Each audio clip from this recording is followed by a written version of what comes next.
వైఎస్ఆర్ ఆ పేరు వినగానే అందరికీ కూడా ఒక ప్రేమ, ఒక ఆప్యాయతతో కూడిన ఒక పరిపాలనా విధానం గుర్తొస్తుంది. ఎందుకంటే పరిపాలనకి ఈరోజు మానవత్వాన్ని అద్ది ప్రతి ఒక్కరి గుండెల్లో చిరస్థాయిగా నిలిచిపోయారు వైఎస్ఆర్ గారు. అందుకే ఈరోజు ఆయన చనిపోయి 14 సంవత్సరాలు పూర్తవుతున్నా ఇంకా కూడా ఎవరు ఆయన్ని మర్చిపోలేరు, భవిష్యత్తులో కూడా మర్చిపోరు అని గర్వంగా చెప్పగలను. ఎందుకంటే ఈ రాష్ట్ర రాజకీయాల్లో పెను మార్పును తీసుకొచ్చి పేదవాడికి నేనున్నాను అంటూ ఆయన ఇంటి వద్దకే అన్నీ కూడా తీసుకొచ్చి అందించిన ఘనత వైఎస్ఆర్ కుటుంబానికే దక్కింది. ఎందుకంటే వాళ్ళు ప్రజల్ని తమ కుటుంబ సభ్యులుగా భావిస్తారు, అభిమానిస్తారు. వారికి ఏదైనా అయితే అది తమకైనట్టుగా తల్లడిల్లిపోతారు. కాబట్టే ఆ కుటుంబం అంటే అందరికీ కూడా మక్కువ. కానీ రాజశేఖర్ రెడ్డి గారు ఏ విధంగా అయితే తన పాదయాత్రలో ఒక ప్రభంజనాన్ని సృష్టించారో, ప్రజల కష్టాల్ని, రైతుల కష్టాల్ని, ముఖ్యంగా పేదవాడి కష్టాన్ని దగ్గర నుంచి చూసి అవన్నీ దూరం చేయాలి అని ఒక నిర్ణయం తీసుకొని ముఖ్యమంత్రి అయిన తర్వాత ఆయన చేపట్టిన అనేక చారిత్రాత్మక నిర్ణయాలతో, సంక్షేమ పథకాలతో మరి ప్రతి ఒక్కరి గుండెల్లో కూడా ఈరోజు నిలిచిపోయారు. ఈరోజు హాస్పిటల్లో మరి సేవా కార్యక్రమాలు చేయడం జరుగుతుంది వైఎస్ఆర్ గారి జయంతి సందర్భంగా. సో 108 ఎంతోమందికి ప్రాణదానం చేశారు. అలాగే ఆరోగ్యశ్రీ ఎంతోమంది కుటుంబాల్ని ఈరోజు నిలబెట్టిన ఘనత వైఎస్ఆర్ గారికే దక్కింది. అలాగే రైతన్న వాడు బాగుంటే రాష్ట్రం బాగుంటుంది, దేశం బాగుంటుందని నమ్మారు. కాబట్టే రైతులకి అడిగింది కూడా చేయటం మనం అందరం కూడా గుర్తుపెట్టుకోవాల్సిన విషయం. ఇలా చెప్పుకుంటూ పోతే ఎన్నో. అందుకే వైఎస్ఆర్ అంటే ఒక బ్రాండ్, ఆయన ఒక లెజెండ్. సో రాజశేఖర్ రెడ్డి గారు మనకి కనిపించకుండా పోయిన తర్వాత అందరూ కూడా తల్లడిల్లిపోయాం. రాజన్న రాజ్యం లేకుండా ఎలా బ్రతకాలి, రాజన్న లేకుండా మనం ఎలా ముందుకు సాగాలి అని ఎంతోమంది భయభ్రాంతులకి, అలాగే బాధ తప్త హృదయంతో చాలామంది ప్రాణాలు కూడా విడవటం మనం అందరం కూడా చూసాం. కానీ ఆశా కిరణం లాగా ఆయన కొడుకు పులివెందుల పులిబిడ్డ, రాజన్న ముద్దు బిడ్డ జగనన్న వచ్చిన తర్వాత మళ్ళీ దేవుడి పాలన ఎలా ఉంటుంది, రాజన్న పాలన ఎలా ఉంటుందో మరి మనందరికీ కూడా చూపించడం జరిగింది. కానీ మొన్న ఎలక్షన్స్లో మనం ఓడిపోవటం అనేది కొంచెం బాధాకరమైన విషయమే. అయినా మనం ఓడినా గెలిచినా, అధికార పక్షంలో ఉన్నా ప్రతిపక్షంలో ఉన్నా మనం ఎప్పుడు ప్రజల పక్షానే, రాజశేఖర్ రెడ్డి ఆశయాలకు అనుగుణంగా ఏ విధంగా అధికారంలో ఉన్నప్పుడు పరిపాలించారో జగనన్న, ఈ 5 సంవత్సరాలు కూడా రాజన్న పరిపాలన మళ్ళీ తీసుకురావడానికి మనం అందరం కూడా కలిసికట్టుగా పోరాడాలని కూడా అందరినీ కోరుకుంటున్నాను. ఈరోజు రాష్ట్రంలో ఉన్న వైఎస్ఆర్ అభిమానులందరూ కూడా ముక్త కంఠంతో ప్రతిజ్ఞ చేయాలని కూడా కోరుకుంటున్నా.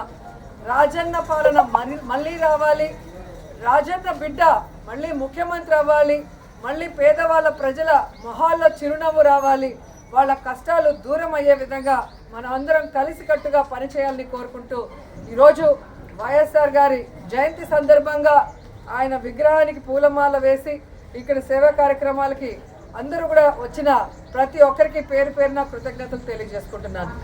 జోహార్ వైఎస్ఆర్, జోహార్ వైఎస్ఆర్, జోహార్ వైఎస్ఆర్. ముందు నమస్కారాలు తెలియజేయాలి, తర్వాతే జన్మదిన శుభాకాంక్షలు తెలియజేయాలి. ముఖ్యంగా ఈ సందర్భంగా నేను ఇక్కడికి వచ్చిన తర్వాత ఒక కళామందిర్ 16th యానివర్సరీ సంథింగ్ అంతే అనుకున్నాను. కానీ ఇక్కడికి వచ్చిన తర్వాత అనిపించింది ఒక మంచి కార్యక్రమం మిస్ అయ్యేదాన్నేమో నేను రాకుండా ఉండుంటే అనిపించింది. ఈ మంచి కార్యక్రమంలో నన్ను కూడా పాలు పంచుకునే అవకాశం కలగజేసినందుకు ప్రత్యేకంగా మీకు, దగ్గరుండి పిలిచిన మా కళ్యాణ్ గారికి, వెనకాతల మా పెద్దలందరికీ కూడా పేరు పేరున నేను నమస్కారాలు తెలియజేసుకోవాలి. ఇక్కడికి నాతో పాటు ముఖ్య అతిథిగా వచ్చిన తెలంగాణ మంత్రివర్యులు ప్రభాకర్ గారికి, అదేవిధంగా పెద్దలు గౌరవనీయులు మన RRR గారికి, అదేవిధంగా పెద్దలందరికీ కూడా మురళీమోహన్ గారికి, ఈరోజు సేవారత్న అవార్డు తీసుకున్న అవార్డీస్ అందరికీ కూడా, ముఖ్యంగా ఈరోజు ఈ కార్యక్రమాన్ని విజయవంతం చేసిన మీ అందరికీ కూడా మరొకసారి ధన్యవాదాలు.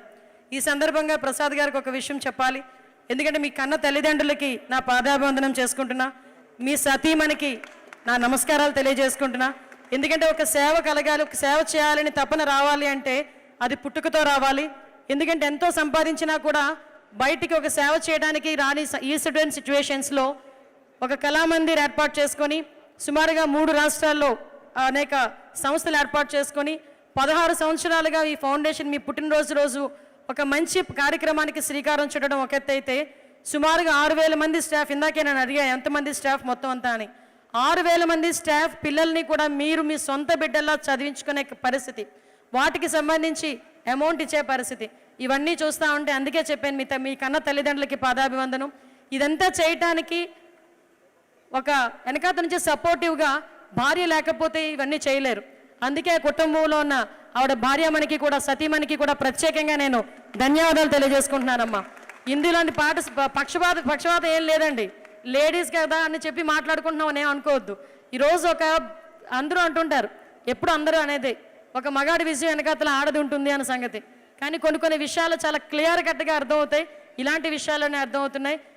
అదేవిధంగా ఈరోజు మేము ఒకటే చెప్తున్నాం, ఆంధ్రప్రదేశ్ నుంచి ఇక్కడికి వచ్చి మిమ్మల్ని అందరినీ కూడా నేను చూసిన తర్వాత ఒకటి అనుకున్నా, కీప్ లవింగ్ మోర్ అని చాలా ఎక్కువగా వస్తుంటుంది కళామందిర్లో. కీప్ లవింగ్ మోర్ అంటే నేను ఎంతవరకు శారీస్ గురించి ఏమో అనుకున్నా, కానీ ఈరోజే తెలిసింది మనుషుల గురించి, వాళ్ళ అవసరాల గురించి, వాళ్ళని ప్రేమించే విషయంలో ఈ కీప్ లవింగ్ మోర్ అన్నది కాన్సెప్ట్ తీసుకొచ్చారేమో అని నాకు అనిపించింది. ఇట్స్ చాలా గ్రేట్ థింగ్. నేను ఇందాక నుంచి చూస్తున్నా కీప్ లవింగ్ మోర్, అడ్వర్టైజ్మెంట్లో వస్తున్నాయి, సినిమా థియేటర్లో చూస్తున్నా. నేను ఇంతవరకు కూడా స్టిల్ ఇందాక నేను అక్కడ కూర్చున్నంత వరకు కూడా చీరల గురించి డ్రెస్సుల గురించి మాత్రమే కీప్ లవింగ్ మోర్ ఏమో అనుకున్నా. బట్ హ్యాట్స్ ఆఫ్ మీ అందరికీ కూడా. అదేవిధంగా మీరు కూడా మీ ఫర్దర్గా జరిగే ప్రతి పుట్టినరోజు వేడుకల్లోని కూడా ఇంతకన్నా మంచిగా, ఇంతకన్నా ఎక్కువ మంది బ్లెస్సింగ్స్ మీకు మీ కుటుంబానికి మనస్ఫూర్తిగా ఉండాలని మనస్ఫూర్తిగా తెలియజేసుకుంటూ, మరొకసారి మీ ఫ్యామిలీ మెంబర్లో మమ్మల్ని ఒకరిగా పిలిచి ఇక్కడికి ఒక మంచి కార్యక్రమానికి మమ్మల్ని కూడా బ్లెస్ చేసినందుకు మీ అందరికీ ప్రత్యేకంగా ధన్యవాదాలు, నమస్కారాలు. హ్యాపీ బర్త్డే ప్రసాద్ గారు. ముఖ్యంగా ఝాన్సీ గారి గురించి చెప్పాలి. అనిత గారు థ్యాంక్ యూ. లేలే, ఏ కార్యక్రమం అయినా ఏదో ముందు మాటతో ఝాన్సీ గారి మాట ఉంటేనే కానీ ఆ కార్యక్రమానికి ముందుకు వెళ్ళట్లేదేమో. All the best and congratulations మా. నేను ఎన్నోసార్లు చెప్తూ ఉంటాను కొన్ని కార్యక్రమాలకే నేను అపియర్ అవుతాను అని. This is one such program ma'am. Thank you Kalamandir for giving me this opportunity.